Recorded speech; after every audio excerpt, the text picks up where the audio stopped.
Okay, we're gonna get started with our cardboard demonstration here. Some different techniques that you can use as you're working on your maquettes and thinking through what you'd like to be doing for your finished pieces in the next few weeks here, okay? So first we want to talk about some structural concerns, right? So when we're building the core, the foundation of our sculptures, we want to make sure that we have a really solid base for all the surface textures that we want to be applying over the top as a skin, okay? So as we talked about in the past with past projects, you can build structurally using lap joints, okay? So I've got an example of a double lap here, right, that fits over. So you've got your two slots that fit over each other and they create a flush edge on the side here. So you could use this sort of X shape if you were to bolster it with some cardboard in here, maybe some triangular structures that I'm going to show you how to make in just a minute. And then that would be pretty solid for you to build off of or wrap a skin around. Okay, so that's your full lap joint. And then as you probably remember, your half lap joint would be just one slot fitting over the width of your material, and then it leaves the amount of space on the other side minus the lap joint.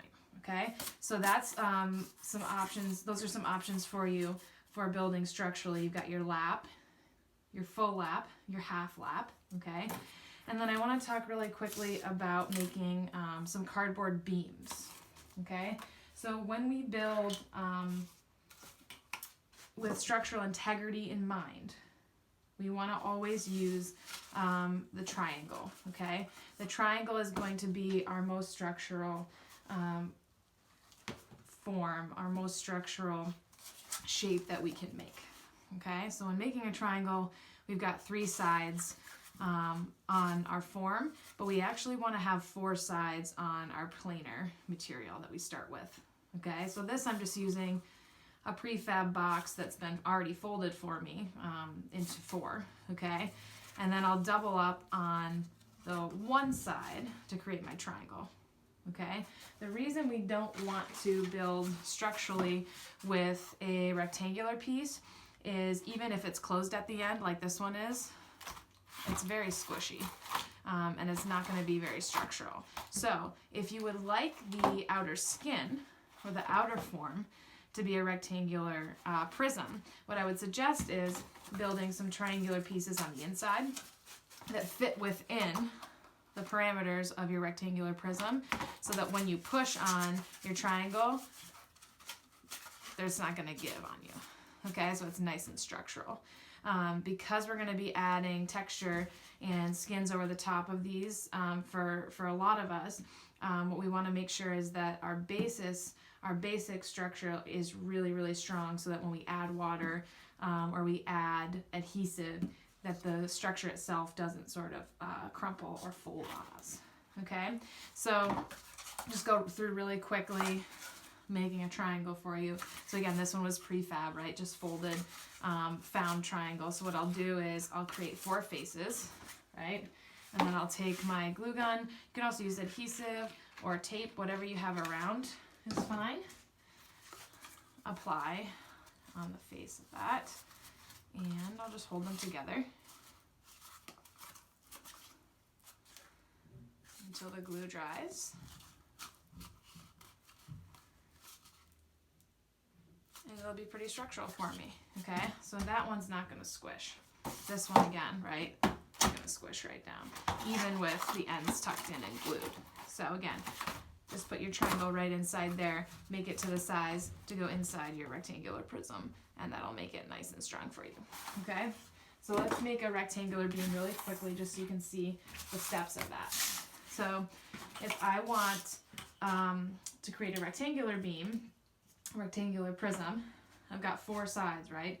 So I need 5 planes to make my double joint here, okay? So I go in and I do some math. I'm not going to spend time doing math here. Just go 3/4 of an inch for each face, okay? I'll line blade. And just remember, as you're working with your cardboard, there's 3 different layers, right? You've got, or most cardboard, there's 3 different layers. You've got paper on either side and then the corrugated portion in the center. Okay, so when we want to create some hinges, we're not going to cut all the way through, we're just going to score.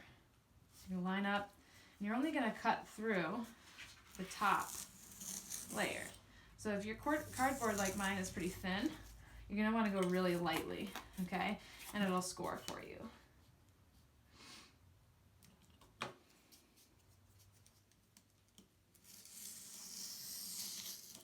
Okay.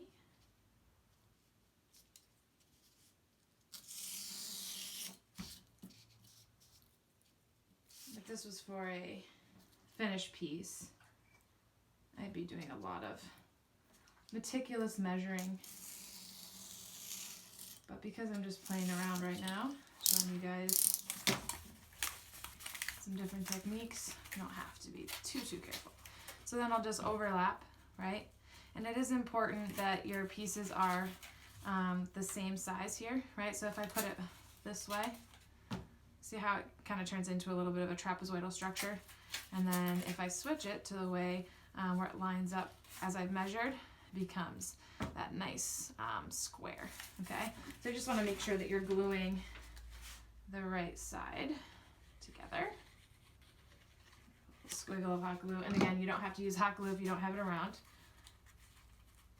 If you're going to use Elmer's glue or some of the glue that I give you recipes for that you can make at home with flour and cornstarch, just make sure that you tape it or use rubber bands to hold it. You can use string to hold it as it dries, just so it gets a really nice lamination and there's no air bubbles in it. Okay, so that's how you create your rectangular beam. It's squishy, right? Make sure you put that triangle inside if you want this to be a structural component. Okay, so we've got our triangles, we've got our rectangles, and you can make octagonal beams as well, right? You just, no matter what shape you want to make, you just need one more side than the finished shape that you want so that you can get that double joint so it's nice and strong for you. Okay, pretty simple. And then if I wanted to, I could then cut into these, right, and have them fit over top of each other with lap joints or finger joints, okay? Those box joints that go like this that we talked about in previous projects, okay? So those are gonna be the basic structural elements for this project, okay? There's nothing super fancy. Pretty similar to what you guys have all been working on in the past few projects.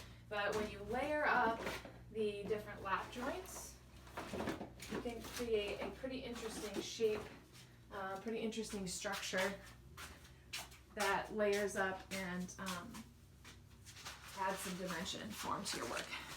Other thing you can think about, a lot of packaging items come with different gauges of cardboard. So some is very thick, some is very thin, and we've got this honeycomb cardboard that comes in a lot of different packaging. You can kind of see the honeycomb structure under here, right? If I were to peel off this top layer, basically looks like a beehive honeycomb, okay? So you can also use these as structural components. Just be aware that when you cut these, if you go along the honeycomb, right? So on this diagonal, it's not going to be as structural for you, okay? You want to cut through the honeycomb, as was done here by the factory, okay? If you go along the diagonal, it's much more likely to squish on you. All right, so on to some textural elements here. So I've had some of my cardboard soaking here for a few minutes, and I've soaked some strips. We talked just a minute ago about the fact that cardboard has 3 layers, right? It's held together by adhesive. So if you soak it in the water, it's going to release the adhesive and just become brown paper, basically. I love to use soaked cardboard because you can really kind of swish it around in your hands and it's really malleable. So you can braid this stuff if you like, if you know how to braid, for some really interesting textural elements. And what I do when I braid my cardboard usually is I'll just give it a little bit of a squeeze here, and then I'll set my bin out to the side. I'll take my ends, And because they're wet, they usually just stick together. And I just lay them out, and I might put something over the top of them just to hold them down. And I just lay them out and braid through them, just like you'd braid hair. And if you don't know how to braid, but you like this texture, you can either follow right along with the demo here, or there's multiple YouTube videos that you can learn how to braid. Okay. You can see I can either fold over, right, do the same every time, or I could switch it up and kind of get this sort of wacky textural conglomerate here of both smooth and hard edges, kind of wrapping in on itself or wrapping out and around. And you can see how delicate it is, right? It's kind of coming apart in my hands here. So if you're going to use this technique, just be careful as you work.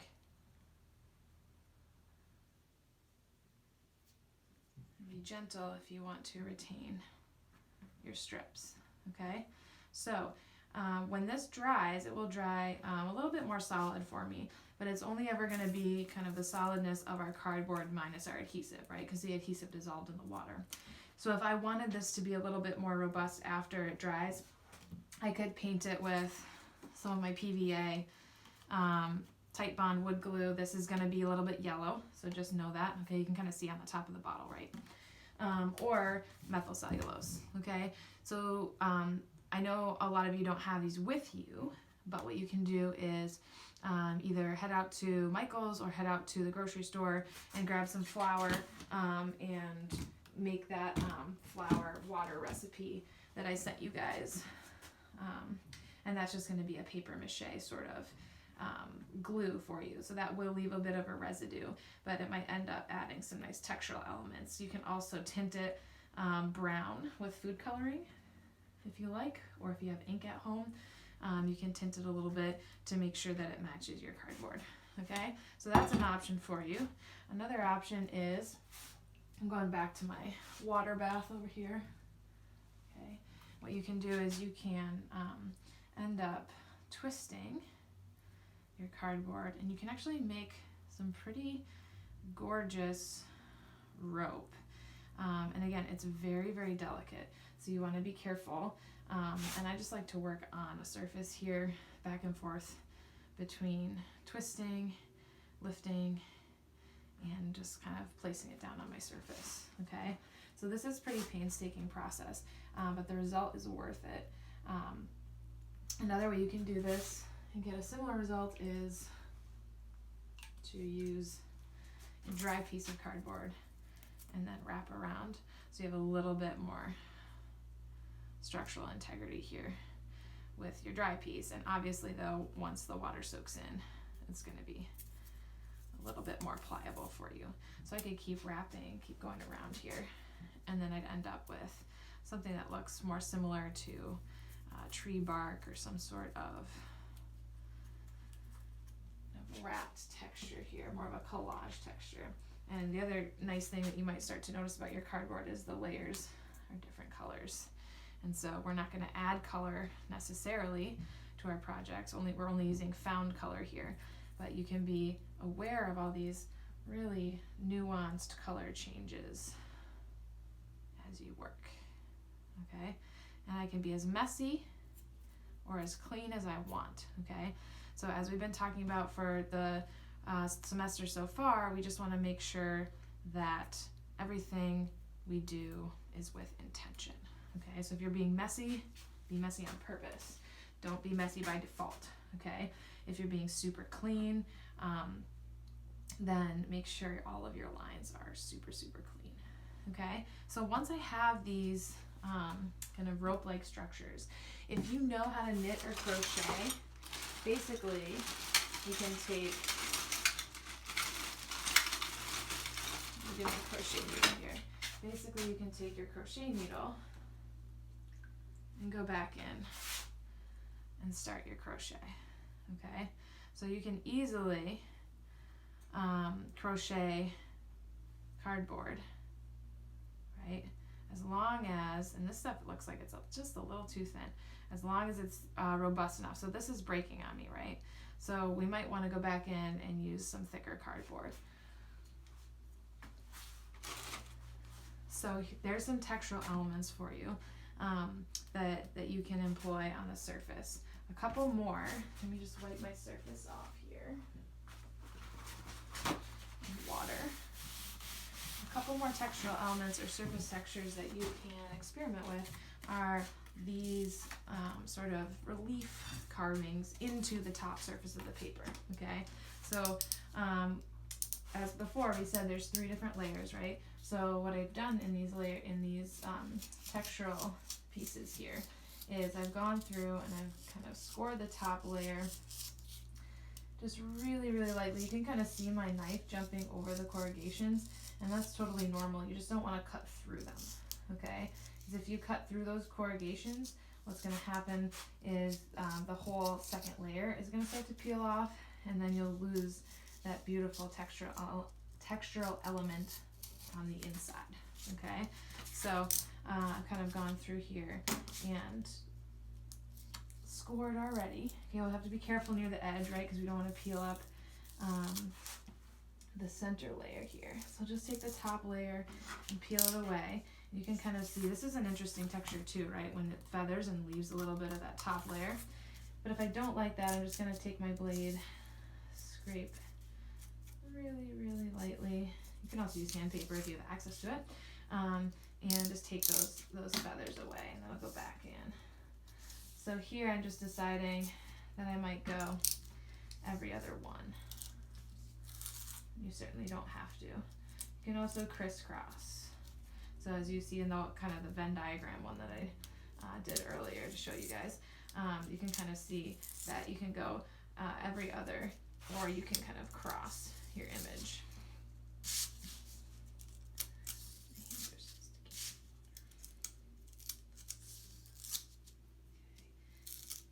In some places you might decide, yeah, I want a feather, right? And some places you might decide, I want it really clean. And that's okay, you can kind of use that to your advantage. So there's a whole bunch of textural elements you can get with this. So you can kind of see the cleaner look, right? With these guys right next to that feathery look. And you'll just keep going, gently peeling away. One thing to be aware of, okay, if you don't score on both sides of the design that you would like, let me do one so you can see.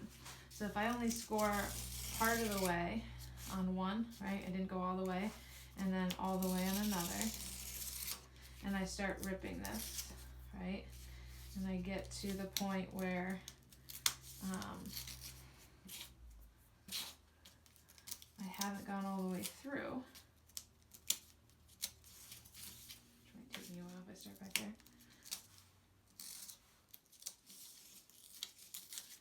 Then I have a really good chance at peeling the cardboard off where I don't want it to peel off. So if I'm kind of being a little bit more aggressive here, right? And I had just forgotten to cut that all the way, right? It ends up peeling off into the side there, right? So we just want to make sure that you cut all the way so that both sides are delineated, right? So that it can be nice and clean.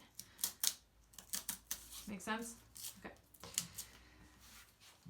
One last thing that's really interesting that you can do with cardboard is you can cast it, okay? So I've got my old kitchen bowl here, okay? And just use an old bowl that you don't mind getting some glue on, okay? And then what I've done is, again, I've soaked my cardboard here, and you can see this kind of beautiful, really subtle texture in the top layer, right? These really subtle lines. And this is very, very fragile cardboard, very thin. So you can kind of see the lines here, and those are kind of gorgeous. And then you can see the corrugations too. So just be aware of how you're placing things and use them as design elements in your pieces. Okay? So I might decide I want to put my corrugation underneath. So I'll set that down and save that for later. peel off the back here. There, my corrugation can go down first, okay? And you can also do this with thicker cardboard, right? This is really thin again, but if you do it with thicker cardboard, you're just gonna have to add a little bit more muscle, okay? So with thicker cardboard, I might actually take some kitchen twine or any string you have around, any rope that you have around, and I might actually wrap it around. This looks like it's going to cast itself pretty nicely. So in this case, I might decide I'm just gonna tuck it underneath my bowl to kind of help it stay in the shape that I want it to. And I could leave that, I mean, that's kind of beautiful, right? You just leave that on the side there if you want to. And then if I want to apply another piece, I'm just gonna add some glue. If I wanted to leave this just as it is, you could just leave it and let it dry. But I'm gonna add another piece over the top. So I'm going to grab some of my glue here. And I'm just using some Elmer's and a little bit of methyl cellulose. And then I'm just gonna paint my piece here.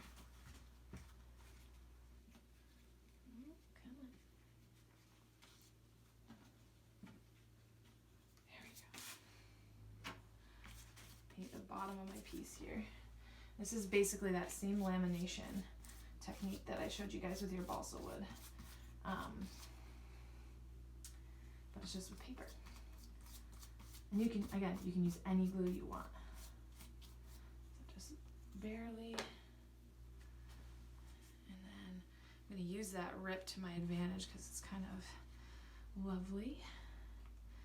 Lay it over the top, and I might want some rippling. Right?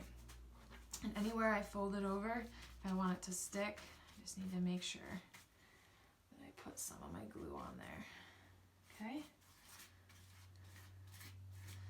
And I can paint that nice and close to my bowl. Just make sure you don't put glue next to your bowl, or else you're going to glue your paper to your bowl. Seems kind of self-explanatory, but it's happened to the best of us. Okay, so that's how you do a casting. And you can do a casting on pretty much anything. Any sort of plastic yogurt containers, or any sort of interesting containers that have different sections in them.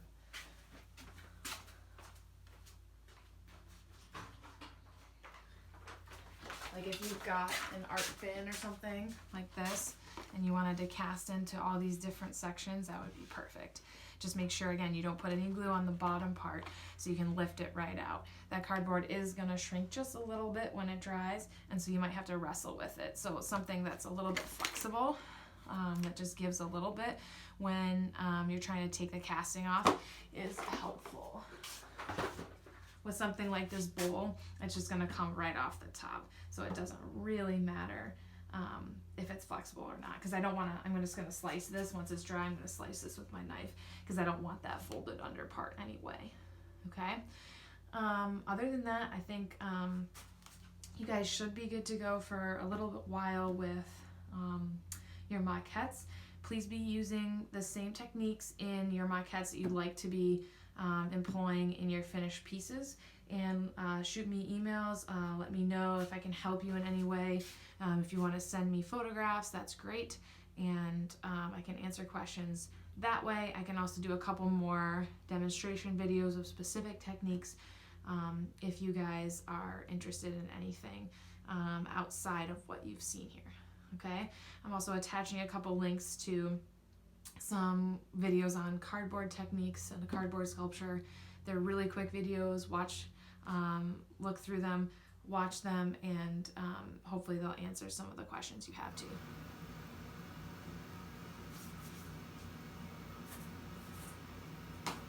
Happy studioing!